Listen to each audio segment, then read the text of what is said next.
What's up, everyone, and welcome back to the Talk of Fame podcast. I'm Kylie Montini, and joining us today is Eric Christiansen, who's a seven-time Southwestern Emmy Award recipient and is a documentarian whose four films focus on the impact of trauma on individuals, families, and communities. A trauma survivor himself, he lost his home in the Santa Barbara Painted Cave fire disaster. He understands trauma, the resilience of the human spirit, and now how important hope is to heal. And his new film, Unmasked Hope, follows as the disparate group of people whose extraordinary stories of survival most of us have heard only in snippets on the news. I know like a lot of news, like oftentimes I like to air a lot of things too much, and having lived through mass shootings, terror attacks, combat, and sexual assaults, these brave trauma survivors don mask and hide their pain and suffering as they navigate their new existence that are often stimulated by PTSD, physical injury, and emotional turmoil. In order to heal, they must confront what's happening to them and begin their journey through seclusion to inclusion. Eric's story is super inspiring, and I can't wait to learn more about his story. Eric, thanks so much for taking the time to come on the podcast. I know that was a super long intro, so I apologize for that. Every time I hear that, I'm like, I should have that cut down. But yeah, that was great. Thank you, Kylie. I was talking like when I was saying the intro, I was thinking to myself like, why did I make this so long? Like, I don't know why I made it so long, but it's hey, more than perfect though. Like more the merrier, right? But like, how did kind of the disaster that damaged your home like kind of like an impact on you when it happened? Now, what kind of impact after losing my home? Is that the question? Yeah. It kind of, and I hear this a lot with other survivors, no matter what the trauma is, it kind of sends you into a very kind of limbo land where things are like nothing's really tied down anymore, and it's very disorienting. And just any sort of trauma, any sort of disaster kind of turns your world upside down, and nothing's the same after that. But like particularly right after the disaster, for like about 3 months, you're in shock. And the people that I've interviewed, it's a commonality between all of them, that they're in shock and confused, and it's really hard to find your foundation again. So your foundation and your whole life is kind of dismantled. One of the professionals, mental health professionals in my film, Unmasking Hope, talks about it being a disruption in your life's narrative, like your life is a story, and it's a complete disruption of that narrative. Yeah, because like when you go through something like that's like traumatizing, like it kind of takes a very long time to get over what exactly happened. Whether it's maybe losing a loved one or sexual assault or losing your home from a disaster or whatever it may be, it does leave a kind of trauma to you for a couple months or even your whole life, depending on like how much it impacted you, because everyone deals with trauma in different ways. But like with dealing with trauma, it does never leave you in a way. It never kind of leaves your mind, even though you basically got over that much trauma you did when you first got it.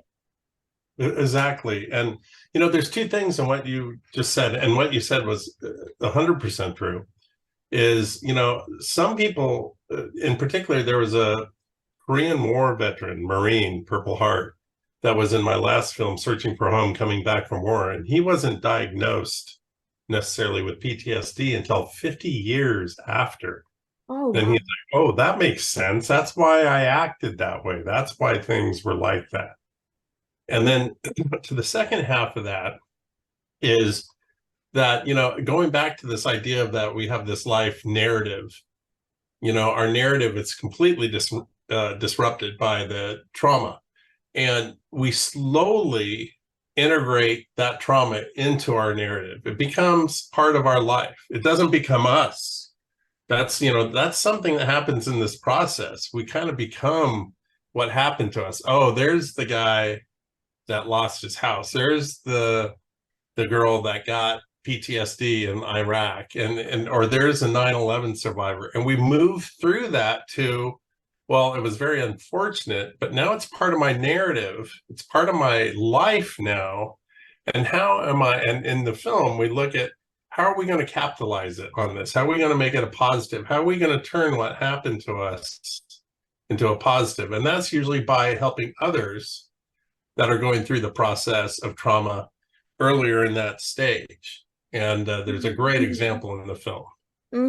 Yeah, like I know it's a film. Like I know, like there's not a ton of films that kind of define trauma people going through. Whether it's like 9/11 attacks or people going to war or serving their country, social or whatever it may be. Like I know with a lot of people, they're always looking for whatever movies, television series, YouTube videos, you name it, wherever it's out there. And that's right, but there's so many things I can like you can watch nowadays. It's like whatever you look up on YouTube or something, you can find it. Mm-hmm. But with like your film, like I did tons of research on the film, and it's like when I did research, I was like, I never seen something like this before. Like it's like it's very rare, especially in 2023, to find kind of movies or even films or shows or series that are kind of this meaningful to people also, to not only them but to the world itself, not only the United States. Well, thank you so much for seeing that part of it. And that's so important to me that the film is not about the incident. It's not about 9/11, and it's not about necessarily the wartime experience of Sandra Lee, and it's not about the mass shootings. It's about what happens afterwards. But it's not only about what happens afterwards, it's about the hope. And it's about hope of coming through this. And that's why it's called Unmasking Hope. The center of the film, it's a film about hope. And it is, I hope it is very unique. And I do feel it is unique. And sometimes with distributing this film and getting people to watch it, it's just, it's not the normal film. It's not just like a 9/11 and we see the buildings come down and the people, the trauma after. It's way after, and it's about the hope of rebuilding your life and how that happens. And it's, inevitably when I'm cutting the film and putting the film together, I have a lot about the incident. I have a lot of like stuff about 9/11 happening. I have a lot of stuff about what happened during the mass shooting. And in my first rough cut, that's usually way too much of the film. And a lot of my job is to cut that down so it's just a sliver. And then we're able to tell the story of how people recover. So thank you for seeing that. Absolutely. And like, how do you kind of like define trauma in a way? Like, is there any specific kind of way you define it?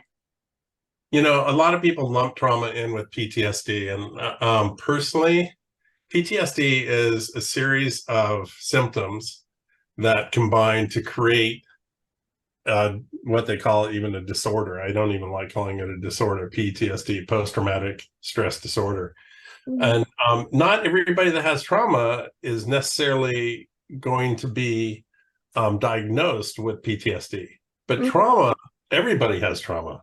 Yeah. And trauma is a very difficult thing that you go through. And quite often, for a lot of people, the defining thing of trauma is it's one of the worst things that have actually happened to them. Losing a close loved one, all sorts of different, traumas. So that's how I kind of define trauma. And everything is not PTSD, but there is a lot of trauma. We suffer trauma every day at varying different levels. And that's why I tried to say with this film, by mixing up the different traumas, we have mass shooting survivors, 9/11 survivors, sexual trauma survivors, that it's the healing process on the other side is very similar, no matter what the trauma. Right. And like no matter trauma, like whether it's like losing a loved one or something, I know with me, like I lost my grandma basically about 6 years actually in 10 days. And well, probably this episode will probably be aired by the time like the anniversary is. So, but Like I remember like exactly that day, and I still get trauma from that day. Well, even though it's like, oh, we just get that one phone call and say like, oh, something happened.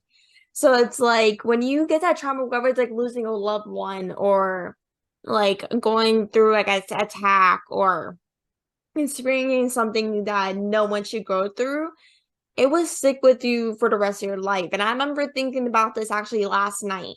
And I remember thinking, like, what would life be like if she would have been still alive to this day? Wow. What would life be like? I have to say something very interesting that you mentioned, that is, we have to remember trauma is an incident. And I used to call all my films grief recovery films. Mm-hmm. Trauma is the incident that happens, and then grief is what happens after that incident. And grief is marked by a feeling for the way things used to be.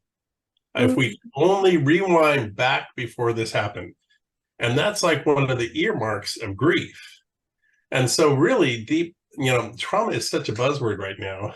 I think as a community of people, as a whole, we have to learn more about grief recovery and how to honor our grief. And there's several different ways to do that, with memorials and anniversaries and honoring the grief and honoring your grandma. I mean, the anniversary is a big deal.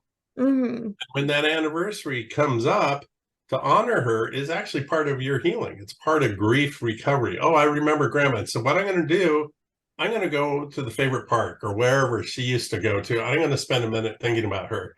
That's a way of rebuilding your narrative from the trauma of losing her to dealing with the grief of wanting her back and that hurt. One of the things is memorials and anniversaries, and that's how you rebuild that narrative of your life and honor her. And then it becomes easier every year, a little bit easier. But then again, they say grief is like the ocean, right when it Yeah. gets calm, another wave hits you. So it's tricky. It definitely is. And like to go back to kind of like my earlier thing I said, like with everything, like as part of your film, it's unmasking hope. And like how is kind of hope important and stuff like that for your perspective? I know with your film is like unmasking hope, but like why is it important for like us to use hope in our lives? Hope is hopefully what we still can hang on to, no matter how far down the ladder we go, no matter how bad we get beat up. It's that tiny little mustard seed of possibility. And so unmasking hope is about finding that little piece of hope. Yeah, it can get better. There's a possibility. When we lose hope, then things get very dark. But Dr. Arya Shalev in my film talks about no matter how far down you go, and he's dealt with so many different trauma survivors, that there's always a spark of hope once you get down to it. And then that's where you can start building on that hope. So hope is literally that tiny little seed that has the potential to grow into something really big. And no matter what's happened to you, no matter your situation, there still is hope. Mm-hmm. But when we lose that hope, and that's the struggle, is not to lose that hope. And there's several different ways to do that. Definitely. And like why was it hard for you to kind of find hope after like losing your home in that tragedy? Well, the funny thing is, for me, it's not necessarily the losing my home and everything that was the trauma or that really upset me so much. It was what I was doing to myself, because I was drinking and drugging and way more like Mm-hmm. like alcoholically and drug addiction and the whole thing. And that really drove me to my knees. And so that's what really affected me most, is what I did to myself. And I kind of traumatized myself. Of course, I wish I could have my house back, but it was more of how I reacted to the trauma and how I reacted to that grief that brought me to my knees. But then at 7 months after I lost my home, that's when I found sobriety and I found a spiritual way of life, and I changed everything. And so without that, over 32 years ago, I wouldn't be around, and there wouldn't be 4 films that I've done about recovery and hope. Does that answer that question? Yeah, that answers that question definitely. And like, do you think talking about our experiences makes us heal and better with our experiences and getting it out there? Oh my gosh, that's you're so intuitive. Yes, very, very much. And I think, but you have to find the safe person. You have to find the right person. You have to find a person that what I call can hold space. So let's flip around from the side of the person telling their story to heal to the person that's like listening and being able to like help somebody else. And if to help your relative, or you might know somebody that's been through trauma, that's in deep grief. For me and for what I've experienced, you don't have to say much. You have to learn how to deeply listen and connect with them emotionally.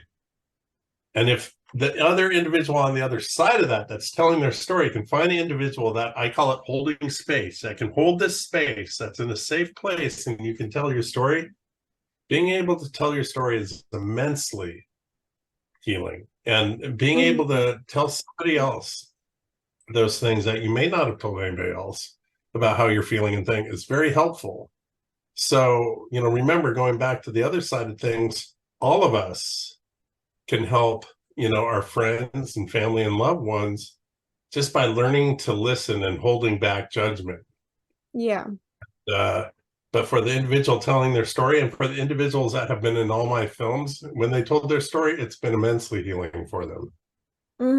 Yeah, 100%. Because like when people share their stories, I know from my experience, like when I shared my story with anxiety and depression, like I was so much relieved. I was like, this is probably the best thing I ever done, because I used to like hold back telling people that I went through that, like so much anxiety, depression. Like I dealt with anxiety my whole life, and so did I. So it's like when I used to be held back, never talked about it, never even mentioned anything about it until I started this podcast. Like, what was it, 2 years ago I started this podcast? So like this, like when I started this whole thing, I'm like, okay, well, if I'm doing a podcast, I kind of have to, though. I kind of, I kind of have to bring it up. And sometimes, like, I know, who knows, some people might go through anxiety with this, who listen to this, or some guests might have the same thing. Like, Oh yeah. who knows, like, some people might hear and be like, okay, I'm not alone, So it's like, when you feel not that sort of pressure, but that sort of kind of need to kind of speak up and use it and tell people, because who knows, it might help other people talk about it as well and connect with you about that. It's interesting that you say that, and it brings to mind when I release a film. And I've had premieres where there's, hundreds, thousands of people coming in to see the film. And I remember with my last film, Searching for Home, coming back from where we had a special Veterans Day screening, and it was free and it was in a big theater and it was awesome. 6 people showed up. But I've learned, and I am a spiritual man and I believe in God, and I believe the right people show up. And so for you, Kylie, when you're telling your story, the right people are listening. It may not be thousands of people, but it may be just you're talking to one person, and that's all you need to do. It's just Emerson. Uh, Emerson once said that if you just help one person, basically, and I'm totally paraphrasing, if you just Ralph Waldo Emerson, Harvard graduate and philosopher, said if you just help one person, then you've done your deal, and so I remember that. And it's so funny because I'll be with like some of the my producers and stuff, and they're like, oh, I'm so sorry, Eric, it's like I thought we'd sell out, there's only, I'm like, nope, the right people are here. And so if it reaches one person, if your story reaches one person and makes them go, wow, look, Kylie did a broadcast or a podcast, then you've done your job. And that's what I have to remind myself all the time with my films. because their arduous journey, all of them. It was 4 years with Unmasking Hope, 8 years with Searching for Home. And when I get them done and they're out there, I gotta go just remind myself, the right people are seeing it. The right people have seen it. Yeah, right. Because like no matter if you get like 100,000 views or how many people are watching this film, like at least there's actually one person watching it. Mm-hmm. You might be like, oh, this is not a success, but it might be a success in one person's mind. It might impact one person that's actually watching it. And who knows? That one person will tell all of his friends. So who knows? Like that one person might change everything. It's interesting because I did another podcast and it was with stroke survivors. And I'm like, what do I have to do with stroke survivors? Turns out they love the movie because they've gone through a similar experience. Their life all of a sudden changed in one day and it was completely out of their hands. And so they love the hope in the movie. And I'm like, wow, who knew that? And that's a God's gift. That's like really a special thing for me when that happens. It really is. And like, let's talk about the film I'm Asking Hope. It follows a disparate group of people whose stories of survival in which we only hear snippets on the news. Like, why do you think news only shows snippets of their Well, story, whether it's like so, 9/11, Iraq, or whatever it is? yeah. And unfortunately now, and we all know this, that news is there for ratings and for people to watch. So, the sensationalized version of everything, we hear about the incident all the time. We hear about what was that? Where was the flooding back east? Was it in Philadelphia? Where was that flooding? Vermont. Vermont, thank you. I Yeah. think it was I went to said it There wrong. was I think some it was Vermont. Yeah, because I remember my insane friend was there flooding. a couple weeks ago, so I was like, oh, I think it's probably Vermont. Yeah, so and incidents like that, and fires, but the insane flooding in Vermont, and we all see the pictures and the guy paddling down Main Street and stuff like that. And then, but in 2 months, when those people, floods are very tough to handle Mm-hmm. because your stuff still is there. It's not like a fire; everything's gone, and you're kind of like, okay, well, it's not that easy either. But Yeah, it's never floods, that. particularly because everything's destroyed, and then you have to go through and rebuild, and it's an arduous, long, wet, gross process. And the healing's very tough on something like that. It's just like everything. It's like trying to salvage everything. So what I'm saying is you're not in 2 months, you're not going to have like a special on the news about how are they doing now, because it's not that interesting to most people. They want to see the Yeah. guy. And I got to admit, it's kind of fascinating seeing the guy, you know, stand up paddle boarding down Main Street. But Yeah. thing is, it's like it's not that interesting to see. The healing is a long, slow process, and the news cycle just wants to get your attention, and, Mm-hmm. and that's just the way it is. I'm not like trying to beat up that anything. It's just the way it is. And so, that's where my films try to serve a purpose, is to take a step back and take the time to see what happens after 9/11, see what happens after a mass shooting, and then also inspire other people that went through trauma. Mm-hmm. Because who knows, like the film might help other people that are going through the exact same thing for the people you interviewed. Exactly. And that's why the stroke survivors are so cool. I mean, they didn't go through a mass shooting in 9/11, but they're like very inspired by the film. So that's really, Mhm. That's great news. And like, how would the survivors react like when you interviewed them? Like, did they kind of like feel kind of bittersweet, or how did it kind of like react when you kind of brought up those memories and talked about it? well, we have a very particular protocol in how we interview people and how I work with people, and I get to know them very well. It's a very personal thing because they're telling me a very sacred story. So we try to, and I'm very careful about who's on the crew and who's in the room at the time and how everything, the whole energy of the room. And so how they react is like, it's a myriad of things. And inevitably, it's a little bit of a relief, but also with a lot of these people, and particularly some of the older veterans, it's a validation of what they went through. Somebody's actually interested in hearing their story. And, and that's what, it's a big deal to be able to having went through such a gnarly situation. We interviewed a World War II tail gunner, years ago, and being able to tell his story and validate what happened to him. And when I hear his story, man, I only have anything but respect. Yeah. But it goes back to telling your story. And it goes back to like every old timer you see at your local diner or walking down your street. Everybody has a story. I wish I could just stop so many people I see on the street and go, you know what, sit down and tell me your story. Because like I said before, and like you so aptly pointed out, telling your story is healing. And I just wish I love hearing people's story. If it's Yeah. trauma or not, everybody has an amazing story, and Mm-hmm.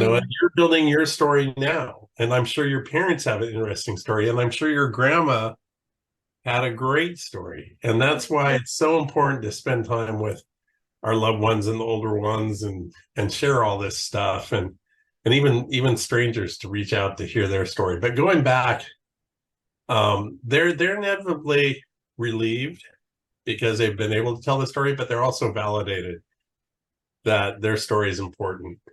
Yeah. Yeah, that's how like most people react is like when they share their story, whether it's like a stranger or whatever it is, like I'm the same way. I would just stop someone on the side of the street or when I'm working and be like, hey, what's your story? What do you have to tell? Like I'm the type of person that loves to learn. I love learning people's stories. And that's the reason why I started this podcast is that like when I talk to people who may or may not know it personally, like it's like whenever I hear someone's story, it's a chance for me to learn, but it's something for people listening to learn, of course, because like these Yeah. their experiences might help other people as well and might go push to do something as well. Because my grandfather was funny enough, a World War II veteran, and was a state trooper for years. And I come from a bunch of people, my grandparents, my uncles, my cousins that were in the military. And one of my cousins is currently in the Navy right now, is about to move to Japan in a couple months. So it's Oh like, yeah. Yeah. and it's like when coming from kind of like a military family, it's like when you hear those type of stories of someone being in the military, it's very overwhelming to hear what they go through. Because oftentimes when I see my uncle, he was in a war at one time and was like in the military and stuff. And when I see him, like he's the type of person that loves to share his stories about like being in the military and saying all these things. He's very interested in that type of like politics and learning and telling stories about his experiences. So when I see him, I always ask him these type of questions because, of course, like you may never have the chance to ask your aunt or uncle or grandma, parent, or someone you're related to or whoever you know those type of questions. You may never have that chance. Yep. So like Yep. when I see him, I always ask like, "Oh, what was it like?" or how did you feel during that time?" And sometimes I can like if I ask something, I can tell at some point people will probably get annoyed with me for asking so much questions because after doing journalism and podcasts for years, I can get that person that's like I have to all of those journalism questions to bring them out, but it's like I'm the type of person that's always curious into what they have to say, type of thing. And speaking about the military thing, I just learned that my last film, Searching for Home, Coming Back from War, is now free on YouTube. My Ooh. distributor Gravitas has made it free for veterans and everybody. It's been out over 10 years now, but it's very appropriate to what you're talking because it has veterans of all different wars, including the recent Iraq and Afghanistan conflicts, and World War II, and Korea, and Vietnam. So it kind of covers everything. But yeah, it's if you just Google "searching for home, coming back from war," it'll come up on YouTube. So Ooh, perfect. I'll definitely check it out after this interview. And like, how long like was the process like to make the film? oh my gosh, 4 years. Oh, really? Yeah. I mean, it's just the pandemic was right in the middle of it, so that slowed things Uh, down. But it also gave us a little distance from, the first interviews and the start of the thing to the ending of the film, and it really did impact the film in a positive way. But it just takes a long time. I mean, just the editing itself took a year. Oh. And because we have so much footage and so many things to go through. My last film before this took 8 years, but we had a long time of funding with that film. But yeah, so inevitably everybody asks me, what's your next project? I don't know now because I don't want to like spend another 4 years. Mm-hmm. Yeah, that's like the like that's what I like hate about filmmaking and stuff is that it takes forever to do. Like it takes so much time and energy, editing, funding. It just takes so much time and energy out of you. Yeah, and I just honestly, this searching, unmasking hope is, I'm so proud of it because I was able to go back to my roots. When I went to California Institute of the Arts in the 80s, I was able to use dance. I was able to use some great animators. There's animation and dance and all sorts of amazing things, all woven into the story. And so it's a great kind of crown jewel in the four of my grief films. So am I going to do another grief film or am I going to do another trauma film? I don't know. I don't think so. I don't know. Who knows in the future? I'm As of just right sitting now, here. I'm just sitting here kind of enjoying life right now. And yeah, just enjoy life right now. Who knows? Things might happen in the future that make you want to do a film like this again. Like as of right now, you yeah. just want to enjoy life, but in the future, maybe 2 years from now, who knows? You might want to make another one. So like guys, like you just like at the moment, you just want to sit back and relax and just enjoy it instead of working all the time and doing screenplays and all that stuff. You just kind of want to lay back and just enjoy what's in the moment right now instead of like working so hard and work on something else. Yeah, and I've been blessed with the grandchild and the whole thing. So we have, my wife and I have a lot to do. Oh yeah, same here. Like my sister is about to have a daughter at the end of September, so that's definitely going to Oh boy. be definitely crazy. Because she has another kid too. She has my nephew, but having two kids under the age of 3, Oh oh yeah, I remember that. I yeah. have three, but my oldest is 25 now. So Oh wow, yeah. Like with having two kids and under the age of 3. It's definitely going to be a uh handful. So I definitely had to go like help out a lot, which I don't mind since I love kids. So I'm like, any chance awesome. I get. So I'm like, anytime I go to see kids, I'm probably the happiest person alive. So any chance I get, I'll take it. That's great. And I want to thank you so much, Eric, for something coming on and taking the time. It's such a pleasure meeting you, and thank you for everything you're doing. I definitely will check out your films and more information after. And thank you everyone for listening, and make sure to go check out his work. It's definitely terrific and so inspiring. And thank you so much, Eric, for everything you're doing. Thank you, Kylie, and great questions. Thank you. Of course, thank you so much. Have a great rest of your day. Yeah, you too.